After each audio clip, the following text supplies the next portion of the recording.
PV Narasimha Rao గారు కానీ రాజీవ్ గాంధీ గారు కానీ సరళీకృత విధానాలతో పాటు సాంకేతిక నైపుణ్యం ఉండాలి.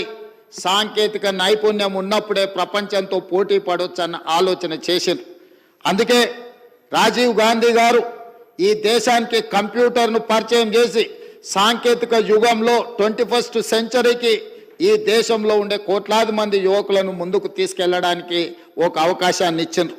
వారు ప్రవేశపెట్టిన సాంకేతిక పరిజ్ఞానం టెక్నాలజీని కంప్యూటర్ యుగాన్ని దృష్టిలో పెట్టుకొని ఆనాడు శ్రీ రాజీవ్ గాంధీ గారి నేతృత్వంలో నేదురుమల్లి జనార్దన్ రెడ్డి గారు ముఖ్యమంత్రిగా ఉన్నప్పుడు మొట్టమొదటిసారి మాదాపూర్లో హైటెక్ సిటీ కోసం పునాదులు వేసి ఈ తెలంగాణ రాష్ట్రంలో ఆనాటి ఉమ్మడి ఆంధ్రప్రదేశ్ రాష్ట్రంలో హైదరాబాద్ నగరంలో ఐటీ రంగం వేళ్ళు అనుకోవడానికి హైటెక్ సిటీకి పునాదులు వేసి ఈరోజు సాంకేతిక నిపుణులను తయారు చేయడానికి కాంగ్రెస్ పార్టీ బాధ్యత తీసుకున్నది.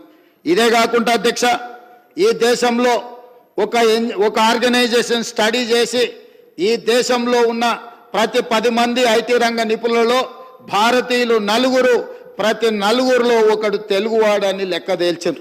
అంటే ఇవాళ ప్రపంచంలో సిలికాన్ వ్యాలీ నుంచి మొదలు పెడితే ఏ దేశమైనా సాంకేతిక రంగంలో నిపుణులు కావాలి అని అంటే అది భారతీయుల వైపు మళ్ళీ చూడవలసిన పరిస్థితులు ఉన్నాయి. గూగుల్ కావచ్చు, మైక్రోసాఫ్ట్ కావచ్చు, ఇట్లా యాపిల్ సంస్థ కావచ్చు, ఏదైనా కావచ్చు, ప్రపంచంలో సాంకేతికంగా ఈరోజు ఎదిగిన సంస్థలు ఆ కంపెనీల యొక్క సీఈఓలు మన తెలుగు వాళ్ళు ఉండడం మనకు గర్వకారణం. దీనికంతా కూడా ఆనాడు శ్రీ రాజీవ్ గాంధీ గారు ఈ దేశాన్ని కంప్యూటర్ యుగం వైపు మళ్లించడము, కంప్యూటర్ చదువుల ద్వారా ప్రపంచ పరిజ్ఞానం మన దగ్గరకు వచ్చి పరిపాలనలో పారదర్శకత తీసుకొచ్చి అవినీతిని నిర్మూలించడం ద్వారా ఉద్యోగ ఉపాధి అవకాశాలు కల్పించాలి అని చెప్పి వారు తీసుకున్న నిర్ణయాలే ఈరోజు ఈ దేశం కంప్యూటర్ యుగంలో ప్రపంచంతో పోటీ పడుతుంది.